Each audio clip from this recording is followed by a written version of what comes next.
Hello friends, ಇವತ್ತು ನಾನು ಪುದೀನ ಚಿಕನ್ ಮಾಡ್ತಾಯಿದ್ದೀನಿ. ಸ್ವಲ್ಪ ಎಣ್ಣೆ ಹಾಕ್ಕೊತೀನಿ.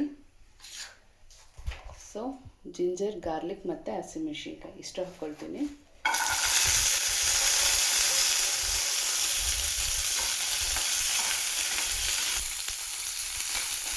ಚೆನ್ನಾಗಿ ಫ್ರೈ ಮಾಡ್ಕೊಳ್ತೀನಿ. ಆಮೇಲೆ ಈರುಳ್ಳಿ ಹಾಕ್ತೀನಿ. ಎಲ್ಲ ರುಬ್ಕೊಳ್ಳೋದಕ್ಕೆ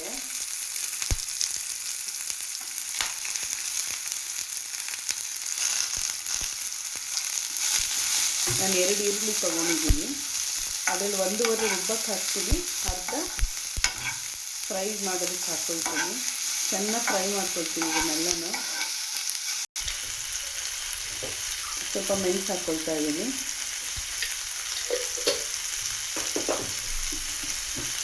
ಧನಿಯಾ ಸ್ವಲ್ಪ ಹಾಕ್ಕೊತೀನಿ. ನನ್ನದೆಲ್ಲ ಕೈ ಹರಿತೆ. ಇದು 3/4 kg ಚಿಕನಿಗೆ ಮಾಡ್ತಾ ಇರೋದು.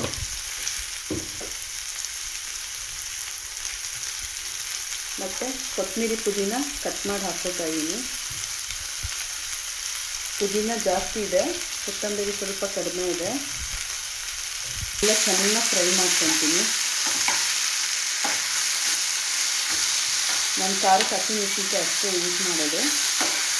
ಈ ಥರ ಫ್ರೈ ಮಾಡೋದ್ರಿಂದ ಹಸಿಮೆಣಸಿನ್ಕಾಯಿನ ಗ್ಯಾಸ್ಟ್ರಿಕ್ ಪ್ರಮಾಣ ಎಲ್ಲ ಕಡಿಮೆ ಆಗಿಬಿಡುತ್ತೆ. ಒಂದು 4-5 ಗೋಡಂಬಿ ಹಾಕ್ಕೊತಾ ಇದ್ದೀನಿ. ಚಕ್ಕೆ ಹಾಕ್ಕೊತಾ ಇದ್ದೀನಿ, 1 ಪೀಸು. ಲವಂಗ ಹಾಕ್ಕೊತಾ ಇದ್ದೀನಿ, ಒಂದು ಸ್ವಲ್ಪ ಹಾಕ್ಕೊತೀನಿ ಸಾಕು. ಸ್ವಲ್ಪ ಸೋಂಪು ಹಾಕ್ಕೊತೀನಿ. ಚೆನ್ನಾಗಿ ಫ್ರೈ ಮಾಡ್ಕೊಳ್ತೀನಿ. ಎಲ್ಲ ಪೌಡ್ರ್ ಹಾಕೋಕ್ಕಿಂತ ಎಲ್ಲ ಡೈರೆಕ್ಟಾಗೆ ಹಾಕಿ ರುಬ್ಕೊಳೋದ್ರಿಂದ ಟೇಸ್ಟ್ ಚೆನ್ನಾಗಿ ಬರುತ್ತೆ.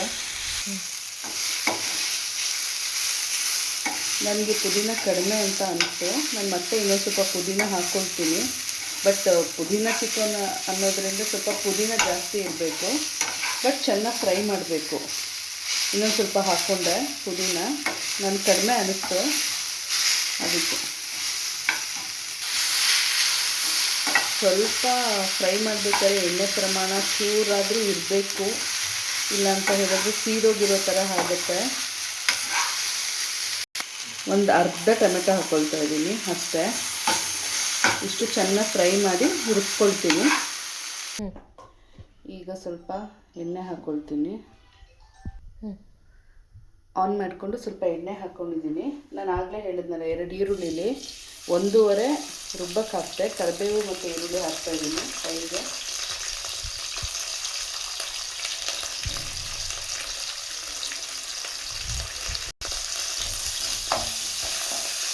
ಒಂಚೂರು ಫ್ರೈ ಮಾಡಿಕೊಂಡು ಚಿಕನ್ ಹಾಕ್ಕೊಳ್ತೀನಿ.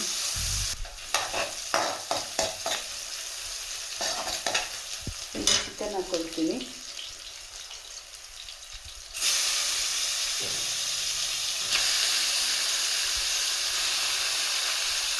ನೀಟಾಗಿ ವಾಶ್ ಮಾಡ್ಕೊಂಡಿರೋ ಚಿಕನ್ನ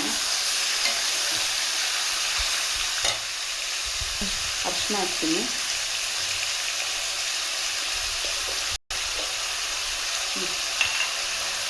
ಉಪ್ಪು ಹಾಕ್ತೀನಿ.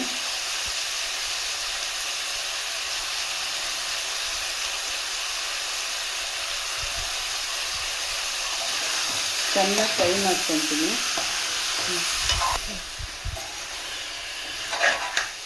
ಚೆನ್ನಾಗಿ ಫ್ರೈ ಮಾಡ್ಕೊತೀನಿ. ನೋಡಿ, ಚೆನ್ನಾಗಿ ಫ್ರೈ ಆಗಿದೆ. ಸೊ ಇವಾಗ ನಾನು ಹಾಗೆ ಹೇಳಿದ್ಮೇಲೆ ಫ್ರೈ ಮಾಡ್ಕೊಂಡಿರೋದು ಎಲ್ಲ ಪೇಸ್ಟ್ ಮಾಡ್ಕೊಂಡಿದ್ದೀನಿ. ಅದನ್ನು ಹಾಕ್ತೀನಿ. ಫಸ್ಟೇ ನೀರು ಹಾಕ್ಕೊಬಾರ್ದು. ಮಸಾಲೆ, ಚಿಕನ್ನು, ಎಣ್ಣೆ ಎಲ್ಲ ನೀಟಾಗಿ ಹೊಂದ್ಕೊಬೇಕು.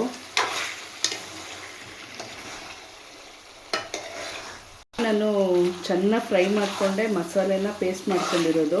ಬಟ್ ಇನ್ನೊಂದು ಸಲ ಚಿಕನ್ನು ಮಸಾಲೆ ಜೊತೆ ಎಲ್ಲ ಹೊಂದ್ಕೊಳ್ಳಿ. ಮಸಾಲೆ ಚಿಕನ್ ಜೊತೆ ಒಂಚೂರು ಎಣ್ಣೆ ಬಿಟ್ಕೊಂಡಿದ್ದ ತಕ್ಷಣ ನೀರು ಹಾಕ್ತೀನಿ. ನಾನು ಎಷ್ಟು ಬೇಕೋ ಅಷ್ಟು.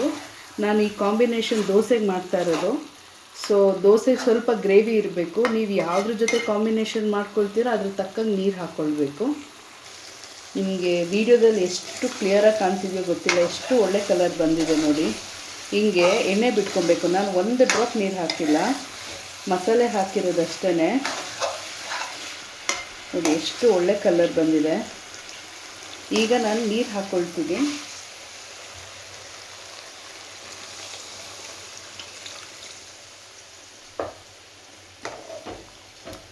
ಚಿಕನ್ ಬೇಯೋದಕ್ಕೆ, ಗ್ರೇವಿ ಹೊಂದ್ಕೊಳೋದಕ್ಕೆ ಎಲ್ಲದಕ್ಕೂ ಸೇರಿ ನೀರು ಹಾಕಿದ್ದೀನಿ. ನಾನು ದೋಸೆಗೆ ಹೆಂಗೆ ಬೇಕೋ ಹಂಗೆ ಮಾಡ್ಕೊಳ್ತಾ ಇದ್ದೀನಿ.